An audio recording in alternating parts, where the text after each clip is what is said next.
Hello ദേ ഞാൻ വീണ്ടും വന്നു കേട്ടോ. ഇന്ന് ഞാൻ വന്നിരിക്കുന്നത് കുറച്ച് ഗ്ലാസ് ബീഡ്സ് പൊക്കി പിടിച്ചാണേ. അപ്പോൾ ഗ്ലാസ് ബീഡ്സ് വെച്ചിട്ട് നമുക്കൊരു നെക്ലേസ് ചെയ്യാമെന്ന് വിചാരിച്ചു.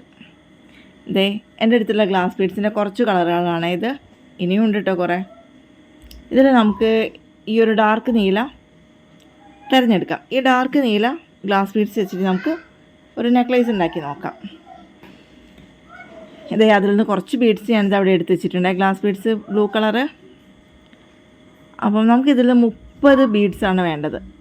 അതുപോലെ നമ്പർ 3 മെഹന്തി, ബാക്ക് ത്രെഡ് വേണം, നമ്മുടെ ഗിയർ ലോക്ക് വേണം,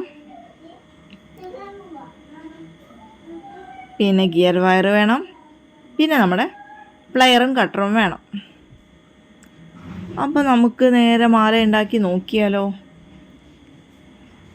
അപ്പം ഗിയർ വയർ നമുക്ക് വേണ്ടതിലും എപ്പോഴും പറയുന്ന പോലെ തന്നെ കുറച്ച് നീളം കൂടുതലെടുത്തിട്ട് നമ്മൾ കട്ട് ചെയ്ത് വെക്കുക. അതിനുശേഷം ഗിയർ ലോക്ക് നമ്മുടെ ആ ഒരു ഗിയർ വയറിലേക്ക് കടത്തിയിടുന്നുണ്ട്. എന്നിട്ട് ബാക്ക് ത്രെഡിൻ്റെ ഒരറ്റം ഗിയർ ലോക്കിൻ്റെ ഉള്ളിൽ കൂടെ ഗിയർ വയർ എടുത്തിട്ട് അത് ലോക്ക് ചെയ്യാണ്. ഇതേ നോക്കിയേ, കണ്ടില്ലേ? ഇനി നമുക്ക് നമ്മുടെ മാല കോർത്ത് തുടങ്ങാം. അപ്പോൾ നമ്മൾ അറ്റത്തിടുന്നത് ഈ ഒരു മെഹന്തിയാണ്. അതിനുശേഷം നമ്മുടെ ഗ്ലാസ് ബീഡ്സും. ഞാൻ എൻ്റെ ഒരു വീഡിയോ പറഞ്ഞിട്ടുണ്ട്, ഈ ഒരു മാല ആണ് അന്ന് എനിക്ക് ആ ഷോപ്പിൽ നിന്ന് തന്നത്. ഈ ഒരു മാലേൻ്റെ ഒരു ഒലിവ് ഗ്രീൻ കളറാണ് തന്നത്. അപ്പോൾ എൻ്റെ ഫസ്റ്റ് ആ ഒരു 8 വർഷമായിട്ട് ഞാൻ ചെയ്യുന്നൊരു മാലയാണിത്. അന്നും ഇന്നും ഒരുപോലെ തന്നെ എന്താ പറയുക, ഒരു മാറ്റവും ഇല്ലാതെ നിൽക്കുന്നൊരു മാലയാണിത്. കണ്ടില്ലേ? നമ്മളിതാ ഇപ്പോൾ ഒരു 5 ബീഡ് കോർത്തിട്ടുണ്ട്. നമ്മുടെ മാല ഏകദേശം പകുതി ആയിട്ടുണ്ട്. നമുക്കങ്ങനെ 30 ബീഡ് കോർത്തെടുക്കണം. നല്ല ഭംഗിയാണ് കേട്ടോ ഈ ഒരു മാല. അപ്പോൾ അവിടെയും ബ്ലൗസിൻ്റെ കൂടെ ഒക്കെ ഇടുകയാണെങ്കിൽ നല്ല സൂപ്പറായിട്ട് ഇരിക്കും. നമ്മളിതാ നമ്മുടെ ലാസ്റ്റ് ബീഡും കോർക്കുകയാണ്.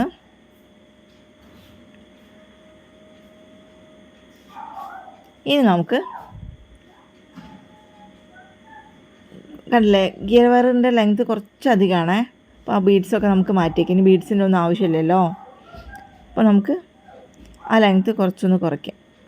എന്നിട്ട് നമുക്ക് ഗിയർ ലോക്ക് ഇട്ടിട്ട് ഗിയർ ലോക്ക് ചെയ്യാം.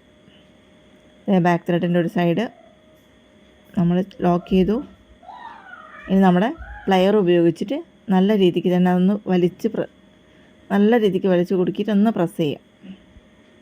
ഇനി കൂടുതൽ വന്നിട്ടുള്ള ഗിയർ വയർ നമ്മൾ കട്ട് ചെയ്ത് മാറ്റുകയാണ്. ഇതേ നമ്മുടെ ഗ്ലാസ് ബീഡ്സിൻ്റെ മാല റെഡി ആയിട്ടുണ്ട്. ഇനി നമുക്കതൊരു ഡമ്മിയിലിട്ട് നോക്കാം. ഇതേ കണ്ടില്ലേ? അപ്പോൾ ഈ ഒരു വീഡിയോ ഇഷ്ടമായിട്ടുണ്ടെങ്കിൽ എല്ലാവരും ഒന്ന് ലൈക്ക് ചെയ്യണം, ഷെയർ ചെയ്യണം, കമൻറ്റ് ചെയ്യണം. അതുപോലെ സബ്സ്ക്രൈബ് ചെയ്യാത്തവരൊന്ന് സബ്സ്ക്രൈബ് ചെയ്യണേ. അപ്പോൾ ഇനി ഇങ്ങനെ അടിപൊളി മാലയുടെ വീഡിയോ നമുക്ക് ഇങ്ങനെ ഇടുമ്പോൾ തന്നെ നിങ്ങൾക്കത് കാണാൻ പറ്റും, നിങ്ങൾക്കത് ചെയ്തു നോക്കാൻ പറ്റും. അതിലൂടെ നിങ്ങൾക്കൊരു വരുമാനം കണ്ടെത്താനും പറ്റും.